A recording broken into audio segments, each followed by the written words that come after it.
मी प्राध्यापक नामदेवराव जाधव. मी इतिहासकार आहे, लेखक आहे, फिलॉसॉफर आहे.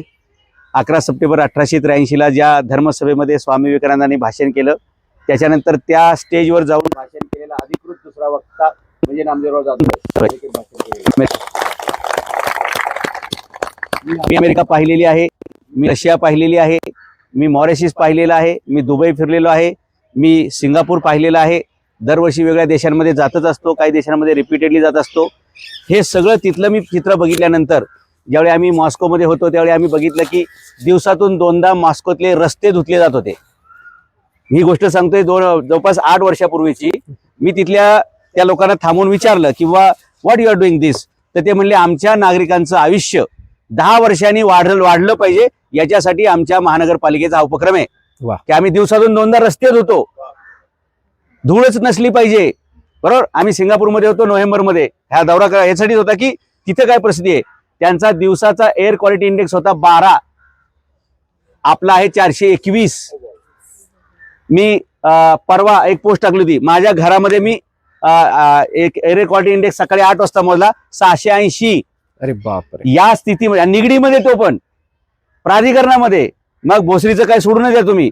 आणि भोसरीमध्ये कायम 400च्या वर असा इंडेक्स आहे. मी अधिकाऱ्यांना हे सगळं सांगायला सुरुवात केली की अरे हे नागरिक आहेत, यांना सुद्धा जगण्याचा अधिकार आहे.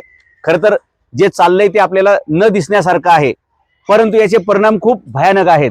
धूळ आपल्याला दिसत नाहीये, बाकीचा रोग आपल्याला बॉडीला कळतोय, पण हे जे धुळीचे छोटे कण आहेत, दिवसाला नव्हे तासाला 6 टन सिमेंट या वातावरणात फेकलं जातंय. धूळ उडतीये ती. बांधकाम करणारे जे काम आहेत ते, जे विटा आहेत, वाळू आहे, डबर आहे. आत्ता ज्यावेळी मी सखुबाई गवळी उद्यानात येत होतो त्याच्या गेटवर काय परिस्थिती होती, विटा होत्या, वाळू होती. आणि हे सगळे ज्यावेळी विटा, वाळू, हे सिमेंट ज्यावेळी रस्त्यावर ठेवलं जातं, वारा येतो त्यावेळी सगळं ते उडून घेऊन जातो. ते फक्त सिमेंट आणि धूळ उडत नाहीये, आपलं 20 वर्षाचं आयुष्य हे कमी करतंय. आणि म्हणून ह्या पुढच्या पिढीला जगण्यासाठी आपण काय वारसा दिला. बघा, पृथ्वी आपल्याला कोणी काय आंदण दिलेली नाहीये. ही पृथ्वी आपण पुढच्या पिढ्यांना द्यायची आहे, म्हणून तो वारसा म्हणून द्यायचा आहे की तुम्हाला सुद्धा जगण्यासाठी काहीतरी आहे. हे धुळीचं प्रकरण खूप डेंजर आहे. माझ्या मते कोरोनापेक्षाही हे डेंजर आहे. कोरोनामध्ये जर तुमचा एकमेकाला संपर्क झाला तरच ते एकमेकाला ते बाधित व्हायचं. इथे मात्र अख्खी हवा ज्यावेळी प्रदूषित होईल, आपल्याला दिवसातून 2दा जेवण पाहिजे, 5 वेळा पाणी प्यावं लागतंय, पण ऑक्सिजन मात्र प्रत्येक मिनिटाला आपल्याला घ्यावा लागतोय. आणि तोच जर प्रदूषित असेल तर आपल्या जीवन मरणाचा प्रश्न. आणि म्हणून मी असा विचार केला की जे मी सिंगापूरला बघितलं, मी दुबईमध्ये बघतो, मी रशियामध्ये बघतो, युरोपच्या कोणत्याही देशामध्ये तुम्ही जा, तुम्हाला स्वच्छ शुद्ध हवा पाहायला मिळेल. हीच परिस्थिती तिथल्या कोणत्याही नदीमध्ये तुम्ही जा, शहराच्या मधून वाहणाऱ्या नदीचं सुद्धा तुम्ही असं पाणी ओंजळीनं घेऊन पिऊ शकता. त्यात कोणी लघवी करत नाही, कोणाचं सांडपाणी पण नसतंय, आणि कोणी प्लास्टिकची बॉटल सुद्धा टाकणार नाही. परवाच मी आळंदीचा एक व्हिडिओ टाकला होता. आळंदीच्या त्या इंद्रायणीच्या पात्रामध्ये आपण पाय सुद्धा ठेवू शकत नाही, एवढी भयानक अवस्था आहे.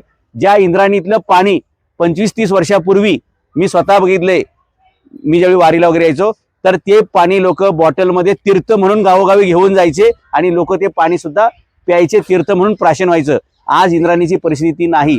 हवेचं झालं, पाण्याचं झालं, हेच आपल्या मातीचं सुद्धा आहे.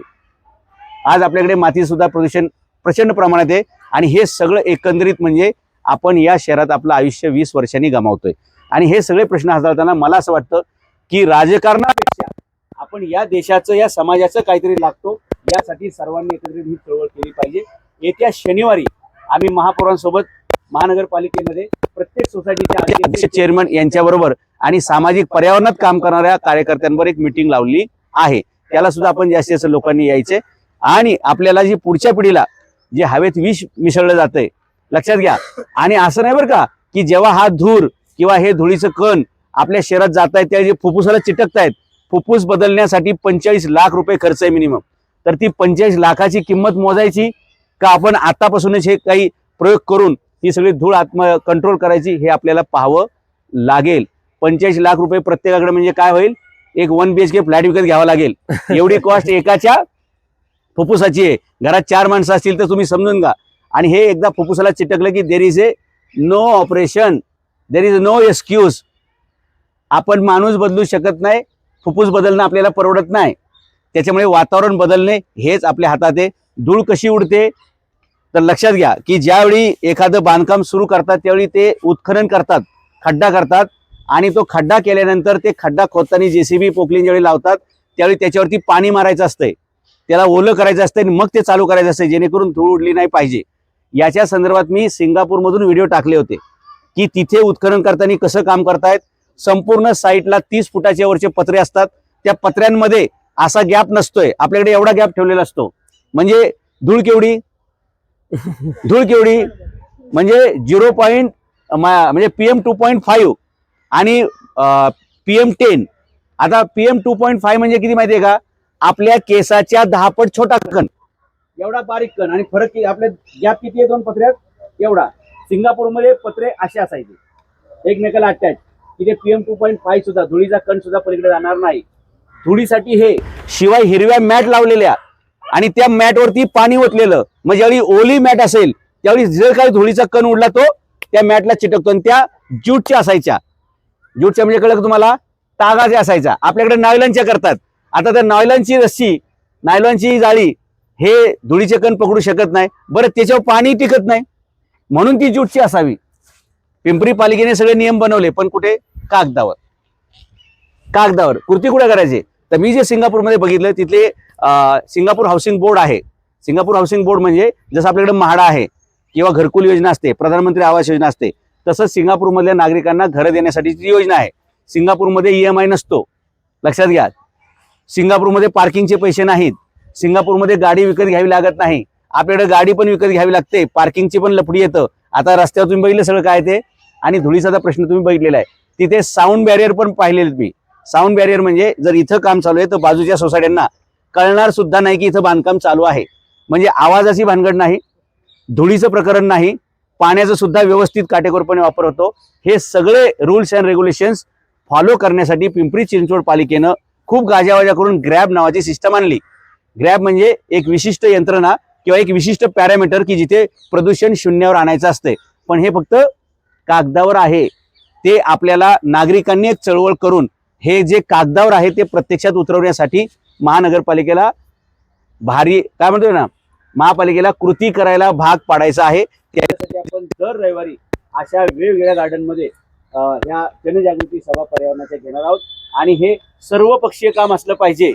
तुम्ही कोणत्याही पक्षाला मानत असताल, कोणत्याही जातीचे असताल, धर्माचे असताल, पंथाचे असताल, भाषेचे असताल, सगळ्यांना हवा तर लागते ना. सबको हवा चाहिए ना, सबको जीना है ना. Everybody want to live no, और यू वॉन्ट टू लिव्ह. तुम्हाला जगायचंय का जायचंय हे ठरवण्याची वेळ आहे. मुलं सारखी आजारी पडतायत. जे सर्दी कफ होतोय त्याला कारण ती धूळ आहे. मुलांजवळ सारखा ताप येतोय त्याला कारण ते आहे. शाळेचं नुकसान होतंय, कामधंद्याचं नुकसान होतंय, आरोग्याचं नुकसान होतंय. 4 दिवस जर घरचा माणूस आजारी पडला तर त्याला टेन्शन असते की 4 दिवसाचा पगार बुडला तर आपल्या हप्त्याचं काय व्हायचं. कारण आपलं घर हप्त्यावर आहे, आपली गाडी हप्त्यावर आहे, आपल्या मुलांची शाळेची फी हप्त्यावर आहे आणि आपलं जगणं सुद्धा हप्त्यावर आहे. तर हे सगळं एवढं भानगड आपल्या आरोग्यामुळे निर्माण होऊ शकते. ते होऊ नये म्हणून आपण सगळ्यांनी, तुम्ही सगळे ऑब्झर्व केलं असेल की सकाळी 7 ते 10च्या दरम्यान धुळीचे कण जास्त असतात. त्याचं कारण काय, पिंपरी चिंचवड महानगरपालिकेचे मूर्खपणाचे उद्योग.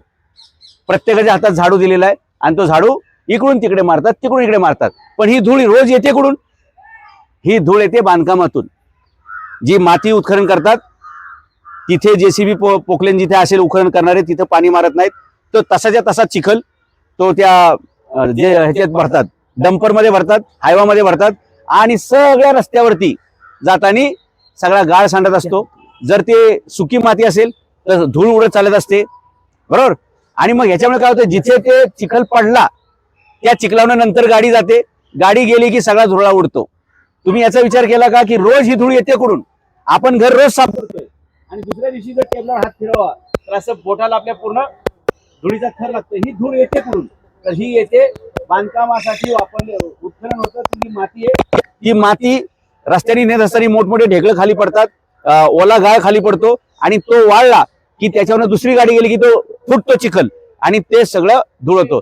आणि रोज मग पालिकेचे कर्मचारी इकडचा गाळ तिकडे आणि तिकडचा गाळ इकडे. ऍक्च्युली काय पाहिजे, इथं त्यांच्या हातामध्ये झाडू देण्यापेक्षा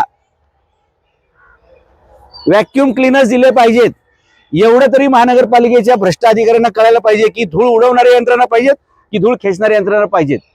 बरोबर. आपल्याकडे पाणी एवढं उपलब्ध नाहीये, मग आपण काय करायला पाहिजे, व्हॅक्युम क्लिनर घरामध्ये, म्हणजे मी माझ्या घरात वापरतोय बरं का, व्हॅक्युम क्लिनर पण वापरतोय, एअर प्युरिफायर पण वापरतोय, तरी सुद्धा फक्त रात्रीच ग्रीन वरती येते, ते दिवसा येलो किंवा रेडच दाखवतंय. दरवाजा उघडला की दुसऱ्या मिनिटात ते रेडवर जाते. एवढी आपली भयानक परिस्थिती आहे. हे एक कारण झालं.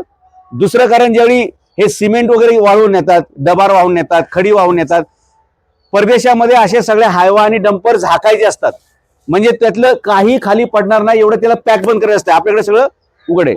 आता हे का प्रॉब्लेम होतोय, मग आम्ही पालिकेच्या अधिकाऱ्यांना सांगायला सुरुवात केली की हे प्रॉब्लेम आहे. आम्ही फोटो पाठवले, म्हणजे तिथं तसं काही नाहीये. नंतर सांगितलं तिथं ते पत्ताच तसा नाहीये, पत्ता सापडत नाही आम्हाला. मग आम्ही लोकांना आवाहन केलं की आपण जीपीएस मॅप कॅमेरा डाउनलोड करा. एक ऍप आहे, आपल्या प्ले स्टोअरवर जावा, जीपीएस मॅप कॅमेरा नावाचा ऍप आहे, ज्याच्यात फोटो काढला. आता समजा आपण इथला फोटो काढला, सखुबाई गबाजी गवळी उद्यान, तर इथलं तारीख, वेळ, ठिकाण आणि फोटो सगळं एकत्र येतं. मी तुम्हाला दाखवतो कसं करायचं. हे केल्यानंतर मग पालिकेचे अधिकारी त्या स्पॉटला जायला लागले. कोण कोण धूळ उडवतंय, धुळीची कारण माती आहे, सिमेंट आहे, कचरा आहे. काही लोक बघा सकाळी दुकान चालवायचं, दिवसभर धंदा करायचा, तो सगळा प्लास्टिकचा कचरा आजूबाजूच्या त्या डस्टबिन मध्ये ठेवायचा आणि सकाळी इकडे तिकडे बघायचं, याची आग लावून. मग त्या प्लास्टिकच्या धुराचं काय करायचं. कोणत्याही देशामध्ये प्लास्टिक जाळलं जात नाही. आपल्या देशातच कसं काय लोक जाळतात. आपल्याकडे चालत्या गाडीत काहीतरी खायचं आणि ते रस्त्यावरती टाकून द्यायचं, पाकिट किंवा बॉटल. परदेशामध्ये तसं नाही आहे. तो दंड जर तुम्ही बघितला, मी सिंगापूर मधला व्हिडिओ काढून दाखवला होता की जर रस्त्यावर तुम्ही कचरा टाकला, जाळण्याचं लांबच आहे, तर तिथे 10,000 सिंगापूर डॉलरची फाईन आहे. 10,000 सिंगापूर डॉलर म्हणजे कळलं का तुम्हाला, भारतात किती होतात, 7 लाख रुपयाची फाईन आहे. मग जर 7 लाख रुपये दंड असेल तर कोण माहितीला हे करेल, शक्य नाहीये. बरोबर. आता जेव्हा आम्ही पुढे गेलो, काय की पर्यावरणाचे अधिकारी तिथे पोहोचायला लागले, दंड मारायला लागले, 35,000 25,000 असे दंड मारायला लागले. ते अधिकारी तिथे पोहोचले की लगेच फोन येत आहेत की तो आमचा माणूस आहे, त्याच्यावर कारवाई करायची नाही, हा आमचा माणूस आहे, त्याच्यावर कारवाई करायची नाही. आमचं म्हणणं आहे, आम्ही तुमच्या काही बांधकामाच्या विरोधात नाही, आम्ही तुमच्या दुकानाच्या विरोधात नाही, तुम्ही फक्त धूळ उडू नका, ही आमची अपेक्षा आहे. कारण आम्हाला सुद्धा हे शहरात नागरिक म्हणून जगण्याचा अधिकार आहे. मग आता हे जे काही चाललेलं आहे की कोणालाही पकडायला पालिका गेली की मध्ये कोणातरी फोन येतोय, मग तो नगरसेवकाचा येतोय, तो अधिकाऱ्याचा येतोय, तो आमदाराचा येतोय, तो खासदाराचा येतोय, एखाद्या आणखी मोठ्या उद्योजकाचा येतोय. हे सगळं थांबलं पाहिजे. जगामध्ये सगळीकडे सगळे समान आहेत. तुम्हाला सांगतो, सिंगापूरमध्ये त्यांच्या प्राईम मिनिस्टरनी जर नियम तोडला तर त्याला सुद्धा शिक्षा आहे. अगदी. दुबईमध्ये दुबईचा राजा सुद्धा सिग्नलला थांबतो. आपल्याकडे परिस्थिती आहे का. दुबईचा राजा म्हणजे अख्ख्या युएईचा, म्हणजे बुर्ज खलिफा आहे, ते सगळ्याचा तो मालक आहे, पण त्याला एकही बॉडीगार्ड नाही. आम्ही मॉरिशस मध्ये कार्यक्रम होतो, त्या कार्यक्रमाला तिथले शिक्षण मंत्री आलते, उद्योग मंत्री आलते, मॉरिशसचे प्राईम मिनिस्टर अनिरुद्ध जगन्नाथ त्यांची मिसेस होत्या. सगळे लोक त्यावेळी तिथे आले. प्रत्येकाकडे एक एकच गाडी होती आणि एक एकच बॉडीगार्ड आणि एक एकच पीए, ड्रायव्हर, पीए, बॉडीगार्ड एकच. आपल्याकडे काय परिस्थिती आहे, लवाजमा जास्त, गाजावाजा जास्त, विकास काम बॉम्बा शून्य. तर हे जे काही म्हणजे प्रोटोकॉलच्या नावाखाली जे लोकांना 2-2 तास थांबवायचं, मग त्याच्यातून धूळ होते, हे सगळं थांबलं पाहिजे. आणि आपल्याकडे गाड्या किती वर्षाच्या येतं, ते यामा गाडी घेऊन लोक फिरतात, जुन्या रिक्षा घेऊन फिरतात, आणि डंपर फिरतात ना, हे वाळू आणि चिखल घेऊन जाणारे, खडी घेऊन जाणारे, तुम्ही ऑब्झर्व करा, त्याच्यावरती नंबरच नसतोय. मग अपघात जे होत आहेत, तुम्हाला सांगतो, पिंपरी चिंचवड मध्ये दर 2 दिवसाला एक माणूस डंपर खाली येऊन चिरडला जातोय. डेटा चेक करा तुम्ही. एवढी भयानक परिस्थिती आहे डंपरची. ड्रायव्हर कोण आहे माहित नाही, डंपरचा मालक कोण सांगता येत नाही, डंपर कसा अंगावर गेला तपासायला जागाच नाही, कारण त्याचा नंबरच कुठे सापडत नाही. या अशा सगळ्या भयानक परिस्थिती आहेत. याच्यात राजकीय हस्तक्षेप थांबला पाहिजे. याच्यामध्ये बिल्डरांचं मुजोरी थांबली पाहिजे. याच्यामध्ये दुकानदार जे येतं, जे बेमुहूर्तपणे रोज सकाळी आग लावत आहेत, ते थांबलं पाहिजे. आपण सुद्धा आपल्या परिसरामध्ये आपला कचरा शेजाऱ्याकडे ढकलणं हे बंद केलं पाहिजे. तो जाग्यावर उचलला पाहिजे.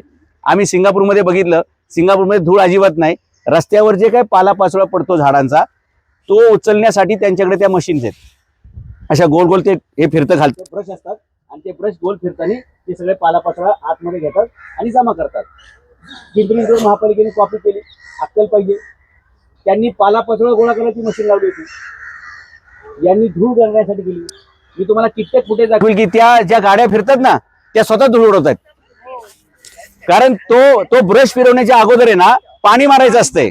पाणी मारल्यानंतर त्याचा गाळ होईल आणि तो तुम्ही सक करू शकता, तो खेचू शकता. पालापाचोळा तर आपल्याकडे सापडणारच नाही बरं का, माणसाचाच पालापाचोळा व्हायची वेळ आलेली आहे. असे म्हणजे जे जे हे उपाय करतात ते सगळे अपाय. त्यामुळे हे अधिकारी मी अनेकदा म्हटलं व्हिडिओमध्ये बरं का की हे अधिकारी नोकरीला लागले मेंदू घरी ठेवूनच येतात. यांनी वाप मशीन घेतली पण तिचा उपयोग करायला पाहिजे. ते फॉगर नावाचे मशीन फिरतात. फॉगर एक असा टँकर असतो, एक असा पाईप असतो आणि ते असं झाडांना आंघोळ घालत फिरतात. आता रंगपंचमीला तुम्हाला आंघोळ घालणार आहेत. ऍक्च्युली कशासाठी पाहिजे फॉगर की धुळीचे कण खाली आले पाहिजेत. पण हे कुठं करायचं असतं, बांधकामाच्या साईटवर. हे कुठे चाललंय, रस्त्यावर. असे खूप चुकीचे प्रयोग चाललेले आहेत. याच्यातून आपल्या सगळ्यांचं आयुष्य खूप कमी होतंय. हे खूप गांभीर्याचे अलार्म वाजावा एवढं हे गंभीर लक्षण आहे. आणि म्हणून आपण सगळ्यांनी आता ही सगळी तरुण मुलं बसलेत यांचं पण अभिनंदन की यांनी यात सहभाग घेतला. पृथ्वीराज शिंदे यांनी या मुलांना तयार केलं. असं आपण परिसरात आपापल्या राहतो त्या कॉलनीमध्ये ही जागृती करायला पाहिजे. प्लास्टिक जाळायचं नाहीये, धूळ उडता कामा नाहीये. आणि हे जे काही धुळीचे प्रमुख कारण आहेत त्याच्यावरती काम झालं पाहिजे. आपल्या पालिकेमध्ये अशी 203 गार्डन आहेत, ती आपल्याला छानपैकी डेव्हलप करायची आहेत. कुणी अशा म्हणजे गाड्यांचं बघा सायलेन्सर खाली असतात. रिक्षा गेली, टेम्पो गेला की तो काय करतो, खालची धूळ धार धार धार धार ते बंबार्डिंग चालतं आणि सगळी धूळ उडत चालतो. तर ते सायलेन्सर वर घ्यायला काय प्रॉब्लेम आहे, नुसतं त्याचं तोंड जरी वर फिरवलं न काढायचं तरी अर्ध प्रदूषण कमी होऊ शकतं. रिक्षा आहेत, टेम्पो आहेत, जे हेवी व्हेकल्स किंवा मग नाही जमलं वर तोंड करायला सरळ तरी करा. खाली का ठेवता तुम्ही. हे छोटे छोटे काम आहेत. आपण आरटीओ सोबत पण मिटिंग घेणार आहे, महापौरांसोबत आपण पालिकेत पण मिटिंग घेऊ. तुम्ही पुढच्या शनिवारी आपण मिटिंग घेऊ, दुपारी 12-1 वाजता घेऊ. त्याही मिटिंगला या पुढच्या पिढीला जगण्यासाठी आपल्याला हवा द्यायची आहे, पाणी द्यायचं आहे, चांगली माती द्यायची आहे. आणि त्यासाठी ही चळवळ आहे. तुमचे काही प्रश्न असतील तर तेही तुम्ही विचारा. काय तुम्हाला व्यक्त व्हायचं असेल तुम्ही पण व्यक्त व्हा. आणि जेणेकरून आता आपण थांबायला नाही पाहिजे. आपण कोणाला घाबरता पण कामा नाही. कारण आपण घरात घाबरून जरी बसलो तरी धूळ का आपला पाठलाग सोडणार नाहीये. म्हणजे एरवी कसं आपल्याला घरात गेलं सुरक्षित वाटतं, दरवाजा बंद केलाय. पण इथं दरवाजा बंद केला तरी सुट्टी नाही. ही सगळी धूळ आपल्या नाकात येणार आहे आणि आपलं आयुष्य म्हणजे आपल्याला जगातून जायचंय 20 वर्ष अगोदर अशी परिस्थिती चालू आहे, ती बदलायची आहे. आणि म्हणून झाडू मारताना आपण काळजी घेऊया. व्हॅक्युम क्लिनरनीच बऱ्यापैकी काम करायला पाहिजे. झाडू मारताना काम करूया. कोणी दिसला GPS मॅप कॅमेरा हे ॲप डाउनलोड सगळ्यांनी करा. तुम्हाला ग्रुपची लिंक देतो, ती सगळ्यांना पाठवा. कोणाची भीती बाळगू नका. कोणी दादा, कोणी भाई, तात्या, आप्पा, बापू याची काही काळजी करायची नाही. कारण आपल्या जीवावर आलेले. आणि मला असं म्हणायचे, धूळ खाऊन मरण्यापेक्षा गोळी खाऊन मेलेलं कधी चांगलं. काय मरायचं जे ना तर असं म्हणजे काय म्हणून आपण बुजदिल सारखं शंडासारखं मरण्यापेक्षा आपण लढूया. आणि लढतोय कोणासाठी आपण, जाऊ द्या गाव जाऊ द्या, शहर जाऊ द्या, आपण परिसरात राहतो त्याचा तरी विचार करूया. कारण आपल्याला वेगळे ऑक्सिजन आणता येत नाही ना, वेगळी हवा आणता येत नाही. त्या पाईपच्या तोटीसारखं नाहीये की आपल्या पुरता नळ चालू केला आणि बंद केला. हवेचं असं कंट्रोल नाही. त्याच्यामुळे आपण सगळ्यांनी स्वतः काळजी घ्यायची. आणि तुम्ही कोणाचा फोटो काढला हे कोणाला माहिती आहे, गुपचूपच काढा ना. असं सांगून करू नका तुझा फोटो काढतो पाठवणाऱ्या पालिकेला तुला दंडच लावतो, काय गरज नाही. जो गरजेल तो पडेल काय सांगायचं नाही, गुपचूप फोटो काढायचे. जसं मी आता गेटवरचा काढलेला आहे, तुम्हाला उद्यापर्यंत ती वाळू बिळू गायब दिसेल. थांबा तुम्ही जरा करूया आपण ते काम. तर तुम्ही फोटो काढताना GPS मॅप कॅमेरा नावाचा ॲप डाउनलोड करा. ग्रुपची लिंक येईल ती जॉईन करा. आणि तुम्ही काढलेला फोटो त्याच्यात टाका आणि शांत राहा. ते सर्व फोटो आम्ही पर्यावरण विभागाला पाठवत असतो. आणि संध्याकाळी मी त्यांना हिशोब विचारत असतो की तुम्हाला 200 फोटो पाठवले, त्यातल्या किती लोकांवर कारवाई झाली. आज आमच्या निगडीमध्ये तर आता अशी दहशत बसलेली आहे की बऱ्यापैकी काल ग्रुपमध्ये पोरांनी फोटो पण टाकले की हायवा आणि डंपरवरती हिरवी मॅट यायला सुरुवात झालेली आहे. बऱ्याचशा ठिकाणी 30 फुटाचे पत्रे उभे करायला सुरुवात झालेली आहे. बऱ्याचशा ठिकाणी त्या ज्यूटच्या म्हणजे तागाच्या हिरव्या जाळ्या असतात त्या उभे करायला सुरुवात केली आहे. बऱ्याचशा बिल्डरांनी धसका घेऊन फॉगर मशीन मागवल्यात, ज्याच्यामुळे मुळावर काम केलं पाहिजे. आपण धूळ उडली तर पुढचे प्रॉब्लेम येतात. मग धूळ उडू नये एवढंच प्रयोग करा ना. कुणीतरी दुसरा धंदा करतोय, खोटा करतोय, पण त्यात आपण पडणार आहोत. म्हणून आपण धूळ उडणार नाही याची काळजी घ्या. फोटो काढा, ग्रुपमध्ये टाका. व्हिडिओ काढायचा व्हिडिओ पण काढा, त्याच्यात डेट टाइम सगळं येतं, ते काढा. प्रत्येक फोटो प्रत्येक व्हिडिओ या पर्यावरणाला स्वच्छ करण्यासाठी आपल्याला मदत करणार आहे. आणि पर्यावरण विभागाला आपण कायम धारेवर धरू. त्यांना आपण हे सांगतोय की बाकीचे प्रश्न नंतर हाताळू, पण पहिलं हवेवरती आपण काम केलं पाहिजे.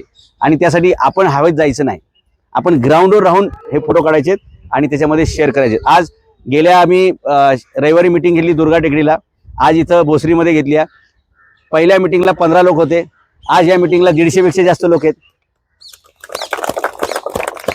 पुढच्या मिटिंगला 500 लोक सहज असतील. आणि ही आपण व्यापक लोक चळवळ करू, 230 उद्याने ही चांगली डेव्हलप करू. आणि इथल्या कारंजा बंद आहे, इथे बरेचसे दुरावस्था आहेत. असं प्रत्येक गार्डनमध्ये तुम्हाला जे काही दुरावस्था दिसेल ती पण तुम्ही पाठवा. आपण पहिलं आपल्या लेकरांसाठी हे नंदनवन तयार करू. वा, नंदनवन तयार करू. हा आणि प्रत्येक तुम्हाला सांगतो, मी त्यांची कमेंट घेतो सर. वॉशरूम तुम्हाला सांगतो, मी सिंगापूर मधले गार्डन मधले टॉयलेटचे काही व्हिडिओ काढून टाकले होते. म्हणजे अक्षरशः आपलं किचन पण स्वच्छ नसेल त्याच्यापेक्षा जास्त ते असू शकतं एवढं स्वच्छता. आपण ह्या प्रत्येक 203 गार्डन मध्ये पहिले टॉयलेट बाथरूम ते व्यवस्थित करून घेणं, स्वच्छ करून घेणं. त्या गार्डन मधले डागडुजी केले. लक्षात घ्या, राम घडले वनवासात.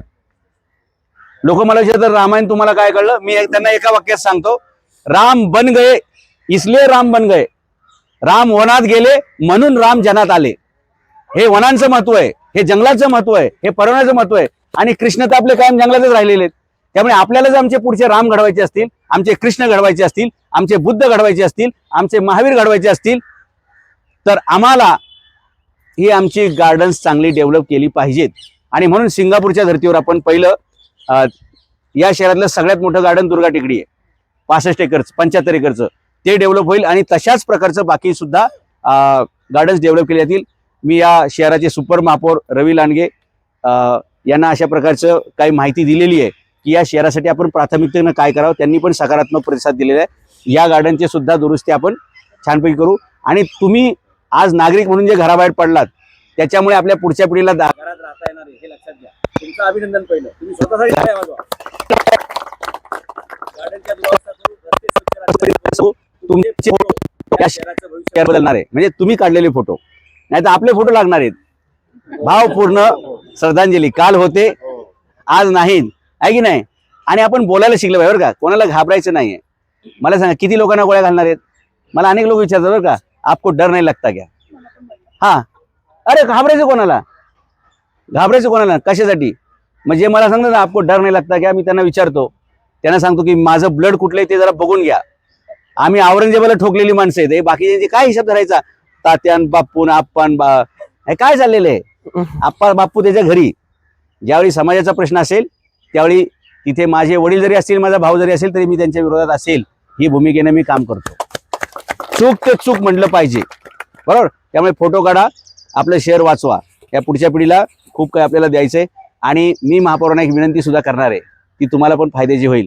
या शहरातील प्रत्येक शाळेचा एक दिवस गार्डन मध्ये शाळा भरली पाहिजे, गार्डन मध्ये शाळा भरली पाहिजे. त्या तणावात मुलं अभ्यासाच्या एवढी आहेत ना, आणि ह्या मार्काचं काय लोणचं घालायचं का, 90 आणि 95 98.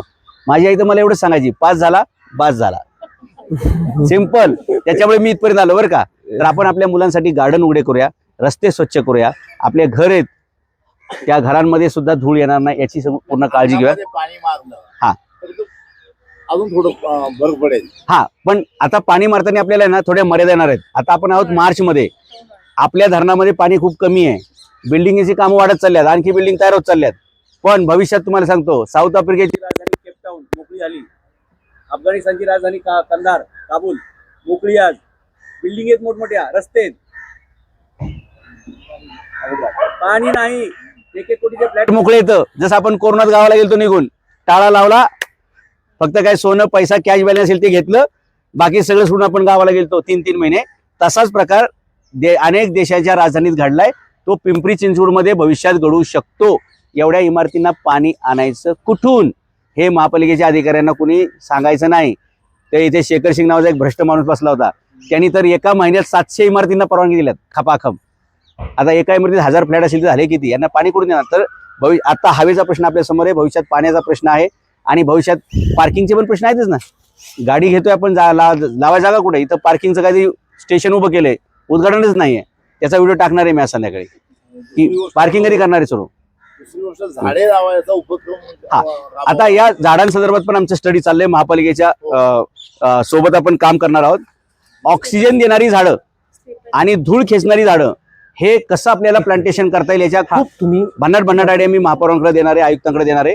आणि नक्कीच आज जो 421 वर एअर क्वालिटी इंडेक्स आहे, पुढच्या 6 महिन्यात आपण तो अर्ध्यावरती आणायचा पूर्ण करूया. त्यासाठी मला तुमची सगळ्यांची साथ लागणार आहे. सर्वांची साथ आहेच तुम्हाला. एक मिनिट. हात वर करा बरं. त्या पाठीमागे कोणाकोणाची साथ आहे?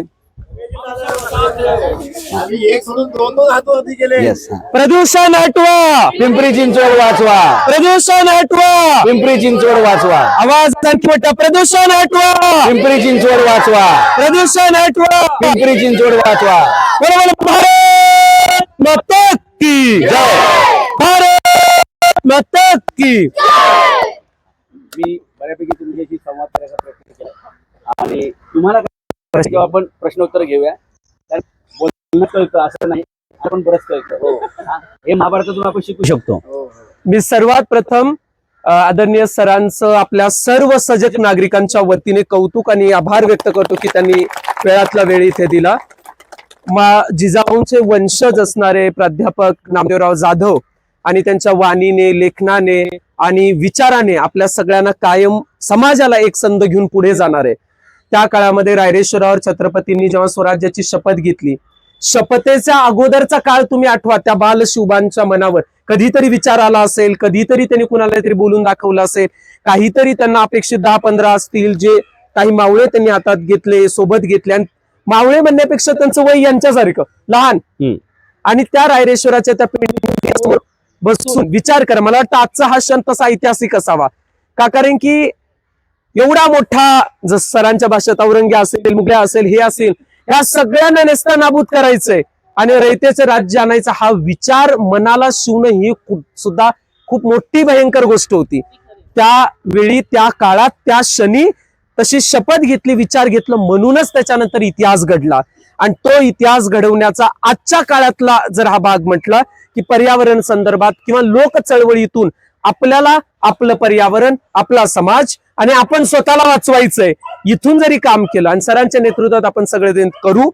आता आपण जनतेचे प्रश्न घेऊया, जनतेला काय सांगायचं आहे ते घेऊया. का, कारण की हे जसं मगाशी म्हणलं, या देशाचा मालक जनताच आहे, आजची उद्याची सगळी जनता. त्यामुळे ज्या कारण हे रेकॉर्ड होणार आहे महापौरपर्यंत आणि पिंपरी चिंचवड आणि मला सोशल मीडियाद्वारे 1, 2, 3 मिलियन लोकांपर्यंत तुमचा आवाज पोहोचणार आहे. ह्या संदेशाचा तुम्ही वापर करा. आणि निखिल त्यांना माहिती आहे.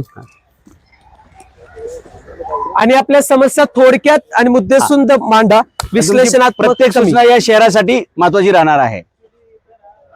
टॉयलेटचा प्रॉब्लेम मोठा आहे. रात्री आम्ही ग्राउंड मारतो तेव्हा वास येतो, पण सगळे लोक पाहतात आणि निघून जातात. काम पहिलं झालं पाहिजे. येस. मी सुद्धा लाईट बंद केलेले आहे. नाही बोललेलं आहे, सगळं बोलले, कंप्लीट केलं. मी पण एक दिवस करतात, 2 दिवस चांगलं वाटतं, परत वास येतो. तुम्हाला सांगतो, या कंटिन्यू पिंपरी चिंचवड शहरामध्ये रस्त्यावर पण काही टॉयलेट बाथरूम आहेत, काही गार्डन मध्ये आहेत, फक्त बिलं काढली जातात, स्वच्छता केली जात नाही. सांगतो ना, फक्त बिलं काढली जातात, पाणी नाही, स्वच्छता नाहीये. पण भविष्यामध्ये मी